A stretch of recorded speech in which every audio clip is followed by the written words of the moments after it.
এ যেন এক মহাকাব্যিক বিদায়। দেশের ইতিহাসে এত মানুষের ভালোবাসার সম্মান এর আগে পায়নি কেউ। সাবেক প্রধানমন্ত্রী বেগম খালেদা জিয়াকে শেষবারের মতো বিদায় জানাতে এদিন সব পথ মিশে যায় মানিক মিয়া এভিনিউয়ে। এতে পুরো রাজধানী যেন হয়ে ওঠে জানাজার মাঠ। বেগম খালেদা জিয়া সমাহিত হলেন। লক্ষ লক্ষ মানুষ নামাজের জানাজায় এসেছিলেন, তার জন্য প্রার্থনা করেছেন। আরও বহু লক্ষ বা কোটি মানুষ চাইলেও আসতে পারেননি, নানান জনের নানান রকম সমস্যার কারণে। দেশের বাইরে মানুষ আছেন, দেশের ভেতরে বিভিন্ন জেলায় আছেন, এখানে স্থান সংকলনের প্রশ্ন আছে। কিন্তু এই কথাটা আমরা বলতে পারি, তার জন্য এই দেশের হাতে গোনা অল্প কিছু মানুষ ছাড়া সবাই সবাই তার জন্য দোয়া করছেন, সবাই তার পাশে আছেন, সবাই তাকে স্মরণ করছেন। আমি গতকাল তার প্রয়াণের পর, তার মৃত্যুর পর যে ভিডিওটা বলেছিলাম যে তাকে আমরা আসলে বিদায় দেই না, আমরা তাকে আসলে বিদায় দিতে চাই না। তিনি শারীরিকভাবে আমাদের মধ্যে নেই, তিনি থেকে যাবেন। সর্বশেষ যা হলো, যেভাবে হলো, এটা খুব স্পষ্টভাবে আমরা দেখতে পাচ্ছি তিনি আসলে থেকে যাবেন। ওনার জন্ম হয়েছিল আমাদের মধ্যে থেকে যাওয়ার জন্য। তাই চলে যাওয়াতে সবার প্রতিক্রিয়া, কিছু লোকজনের অত্যন্ত বাজে কিছু মন্তব্যকে সরিয়ে রেখে বলছি, সেটা দেখে বোঝা যায়, সেটা দেখে বলা যায় এই মানুষটাকে কোনো না কোনো ফর্মে ঝামেলা করার জন্য কত রকম চেষ্টা হয়েছে, কত রকম চেষ্টা হয়েছে। সর্বশেষ আওয়ামী লীগের তার বাসা থেকে যখন তাকে বের করে দেওয়া হয়, তাকে কোর্টে তাকে যখন জেলে নিয়ে যাওয়া হয়, বাসা থেকে যখন বের করে দেওয়া হয়, মানে একটা মর্মান্তিক ঘটনা তার জন্য। সেখানেও নানা রকম নাটক সাজিয়ে তার বিরুদ্ধে নোংরা অভিযোগ, কুৎসা রটানোর চেষ্টা হয়েছে।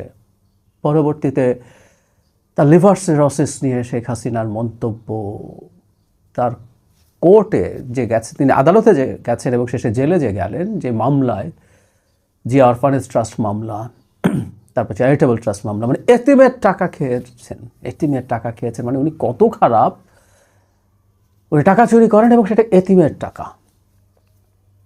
তখনও আমরা কেউ কোনোভাবেই এগুলো বিশ্বাস করি না। আমি অনেক সাধারণ মানুষের সাথে মামলার সময় কথা হয়েছে, রিক্সা চালক, সিএনজি চালক, যখন তাকে জেলে নিয়ে যাওয়া হয়, নিজ থেকে অনেকে কথা বলেছেন যে এটা কোনোভাবেই তারা বিশ্বাস করেন না।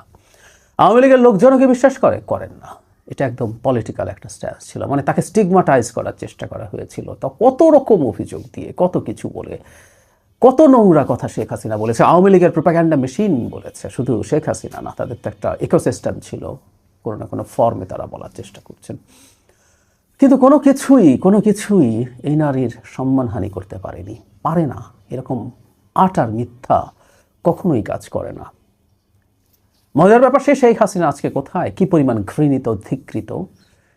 আর খালেদা জিয়া সবার সম্মান নিয়ে, সবার তাকে মাথায় রেখে তাকে এই দুনিয়ার জীবন থেকে বিদায় দিয়ে এসছেন। উনি ডিজার্ভ করেন, ওয়েল ডিজার্ভড। এরকম মানুষের, সবাই যে এরকম জাতির জন্য আত্মত্যাগ করলেও এরকম বিদায় পায় সবসময় না, কিন্তু তিনি পেলেন। এটা খুবই সুন্দর। একটা আফসোস আছে, একটা আফসোস রয়ে গেল আমার, সেটা হচ্ছে গণতান্ত্রিক বাংলাদেশে পুরো উত্তরণটা, নির্বাচনটা তিনি যদি দেখে যেতেন। এবং আমি আবারও বলেছি, আগেও বলেছি, তাকে আমাদের আরও দরকার ছিল আমাদের স্বার্থে। তিনি একজন জাতীয় অভিভাবকে পরিণত হয়েছিলেন। তিনি আবারও নির্বাচন করতে যাচ্ছিলেন। এর আগে তিনি 23টা আসনে বিভিন্ন নির্বাচন করেছেন এবং কখনো হারেননি। শেখ হাসিনা একাধিক আসনে নির্বাচন করতে গিয়ে হেরেছেন। তিনি এবারও 3টা আসনে নির্বাচন করার কথা ছিল, এটা 3টেই সর্বোচ্চ। নিশ্চিতভাবে তিনি জিতে আসতেন, সেটা 26 হতো। তার চাইতে জরুরি কথা যে বলছি, যে বাংলাদেশ গণতান্ত্রিক বাংলাদেশে প্রবেশ করেছে, যে লড়াইটা তিনি জীবনের শেষ দিন পর্যন্ত করে গেছেন, নিজের স্বাস্থ্যের ঝুঁকি নিয়ে, নিজের জীবনের ঝুঁকি নিয়ে করে গেছেন, সেই লড়াইটার ফলটা তিনি দেখে গেলে সবচেয়ে সুন্দর হতো, খুব সুন্দর হতো। মানে আমি এইভাবে কল্পনা করছি, সরকারের শপথ গ্রহণ হচ্ছে, তার সন্তান তারেক রহমান প্রধানমন্ত্রী হিসেবে শপথ নিচ্ছেন, বেগম খালেদা জিয়া সেখানে উপস্থিত থেকে দেখছেন।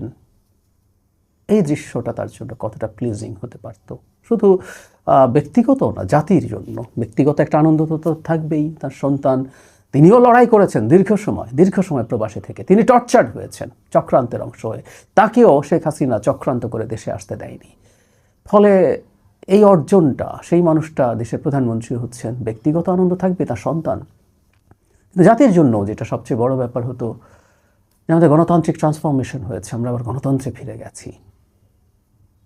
হলো না। আমার দিক থেকে এই কষ্টবোধটা রয়ে গেল। খুব ভালো হতো তারপরও যেভাবে তিনি শেষ বিদায় নিলেন আমাদের কাছ থেকে, শারীরিক শেষ বিদায়। আমি প্রায় বলছি উনি বিদায় নেবেন না, ওনাকে আমরা বিদায় বলবো না, ওনাকে আমরা ডেকে আনবো, ক্রমাগত ডেকে আনবো।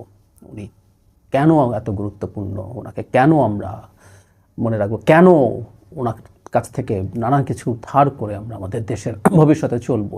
ইভেন আমি বলেছি তিনি ভুলও করেছেন, তার ভুলও কোথায় ছিল সেগুলো থেকে আমরা কীভাবে শিখতে পারি। সুতরাং সবচেয়ে গুরুত্বপূর্ণ রাজনৈতিক একজন ব্যক্তিত্ব হিসেবে তাকে আমাদের লাগবেই, তাকে আমরা বিদায় দিতে পারি না। তার শারীরিক বিদায় হলো, তিনি আল্লাহ তার আত্মাকে শান্তি দিক, তিনি সবচেয়ে সম্মানিত জায়গায় থাকুন, এই প্রার্থনা করে শেষ।